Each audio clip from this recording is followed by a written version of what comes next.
la línea y qué gusto me da saludarte, Kenneth Smith, ex jefe negociador del TEMEC y mucho más, un hombre que se ha dedicado profesionalmente a estar metido en el comercio internacional. Ken, ¿cómo estás? Qué gusto saludarte.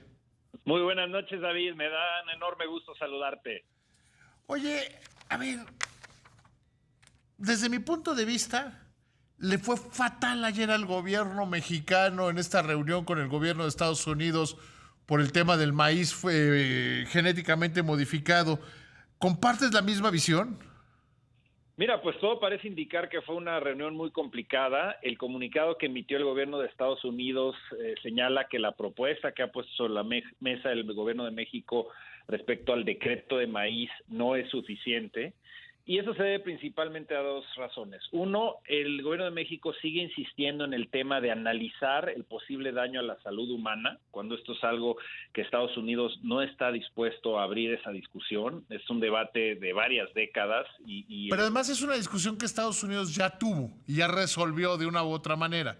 Exacto, y no quiere ponerse en una situación donde se lleve a cabo un estudio entre COFEPRIS y el FDA, la Autoridad Sanitaria de Estados Unidos, para analizar la posibilidad de un daño a la salud humana. Eso es algo que Estados Unidos rechaza tajantemente. Y el otro tema fuerte que no se resuelve es que a pesar de que la propuesta de México busca retrasar la implementación del decreto a 2025, no tocar el uso para el sector pecuario y agroindustrial, de todas maneras sigue insistiendo en la posibilidad de implementar medidas que no necesariamente serían en frontera, pueden ser a través de normas en México, para evitar el consumo humano directo del producto. Y eso también viola el tratado, porque no hay una justificación científica. Tú tienes la posibilidad de establecer normas sanitarias para proteger la sanidad e inocuidad alimentaria, siempre y cuando las justifiques con evidencia científica, misma que no existe, y por lo tanto Estados Unidos no puede aceptar un arreglo parcial donde se le permita a México violar un poquito el tratado. O sea, eso es lo que básicamente está poniendo México sobre la mesa. No toco pecuario y agroindustrial, pero sí establezco medidas que violen parcialmente el TEMEC, y esto es lo que hasta el O día pongo de en hoy la es mesa inaceptable. el tema, el panel automotriz que ya ganó México, y pongo otras muchas cosas en la mesa y cambio industria automotriz por maíz. Sí, mira, el problema de empezar ese juego, digamos, de los cambalaches entre las disputas, ya se había mencionado anteriormente. Oye, México a lo mejor estaría pensando en no presionar a Estados Unidos para que cumpla en el sector automotriz con tal de que Estados Unidos no nos solicite un panel en materia de energía. Esto para mí es absolutamente inviable, vale muchísimo más en términos monetarios, digamos, el sector energético en términos de las afectaciones que rondan arriba de los 10,000 millones de dólares, que lo que pudiera intercambiar Estados Unidos por el sector automotriz. Y además así no funciona la decisión de políticas públicas. Tú no simplemente puedes sacrificar un sector a favor de otro. La presión política en Estados Unidos está muy fuerte de avanzar en el caso energético, y no puedes hacer, creo yo, a estas alturas del partido y con todo el capital político que le ha invertido Estados Unidos, hacer una negociación política donde le digas hazte de la vista gorda en el caso de energía, y yo te perdono en materia automotriz, y dame chance Sí, en la porque además, parte de ¿cómo se voltea el gobierno mexicano a decir a los productores mexicanos que son lo más importante que hay en la industria manufacturera? ¿Qué creen? Perdimos. Sí, bueno, ganamos, pero nos vamos a dejar de perder, vamos a dejar de cumplir o proteger o tutelar sus derechos. Por supuesto, no hay manera, y eso es algo que tiene que insistir la industria automotriz en México y también en Canadá, de que no pueden ser considerados moneda de cambio. Es un sector estratégico, de los más importantes en el comercio internacional para nuestro país, con una generación de empleo enorme, y que por lo tanto Me lo decía que alguien debe de este hacer gobierno México es que es más importante el panel automotriz que el panel energético que podría haber. No, mira, al final de cuentas, regreso a lo mismo. El sector automotriz es fundamental, y esta victoria que tuvo México es esencial para el funcionamiento del mecanismo de solución de controversias y su credibilidad.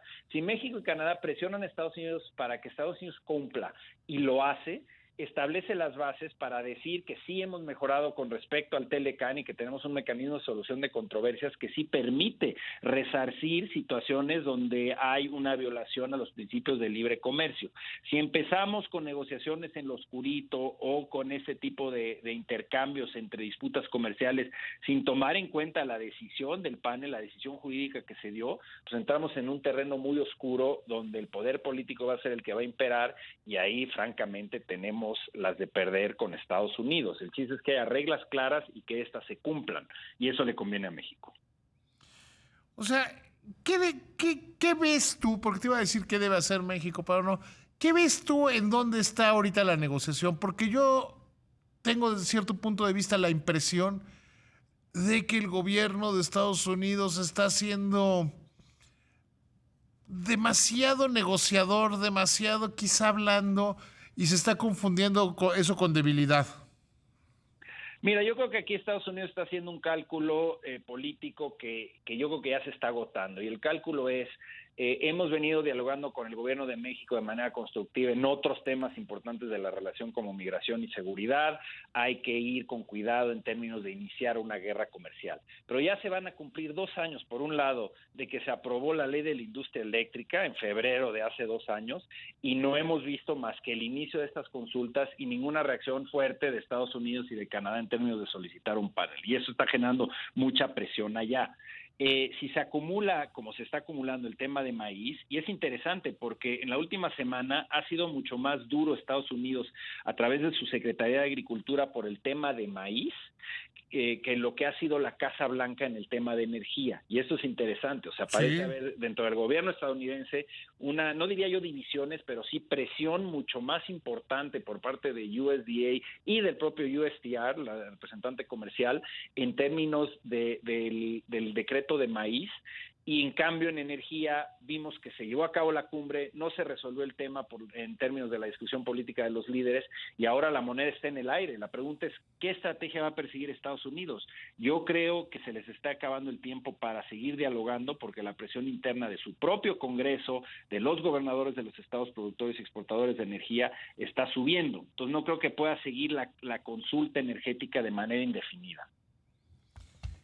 ¿Qué esperas que pase? Yo creo que el tiempo se está cerrando en todo sentido, ¿no? Sí, mira, yo creo que en algún momento, tanto en el caso de energía como en este de maíz, donde hay que reconocer, la Secretaría de Economía, con la llegada de la Secretaria Buenrostro, ha hecho un esfuerzo para tratar de por lo menos patear la lata, mandar esto al 2025, salvar cara ante un decreto que en realidad nunca debería haber existido, y está negociando. Yo creo, y perdón que te interrumpa, yo creo que Raquel Buenrostro está en la lógica de vamos a administrar esta crisis. Es correcto, y en la medida en que la estrategia sea del lado mexicano, bueno, tratemos de extender los tiempos, de que a lo mejor esto se vaya inclusive hasta la siguiente administración. Yo creo que es un cálculo erróneo porque en varios frentes, tanto en el de maíz como en el de energía, yo no creo que la administración Biden tenga el capital político doméstico para poder convencer a los grupos de interés en el sector agrícola y en el sector energético que se esperen hasta después de la siguiente elección presidencial en Estados Unidos. ¿Te das cuenta de la presión que le va a generar si no da resultados para estos dos grupos que son importantísimos para sus propias ambiciones políticas domésticas? Entonces yo creo que sí, México puede intentar retrasar esto, extenderlo lo más que se pueda, pero coincido contigo, estamos llegando yo creo que ya a un punto de quiebre. ¿Cuánto más estirar? ¿Cuánto más desde tu punto de vista que se puede estirar la liga?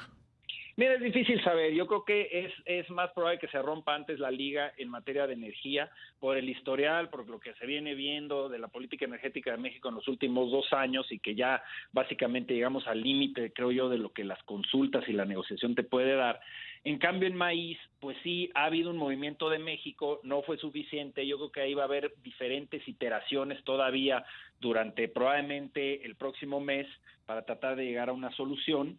que en mi opinión es más fácil la solución que en la parte energética, porque ahí ya estás hablando de cambiar dos leyes de manera sustancial, la ley de la industria eléctrica y la ley de hidrocarburos. Entonces yo creo que se rompe antes la liga en materia del caso energético que el de maíz, pero pues sí le está generando una especie de tormenta perfecta al gobierno de México, porque son dos temas fundamentales para la economía dentro del TEMEC, el tema del maíz, el tema de la energía, y que políticamente Estados Unidos, y no olvidemos que Canadá está también involucrado en el tema energético, pues ya se están de alguna manera agotando las opciones de negociación.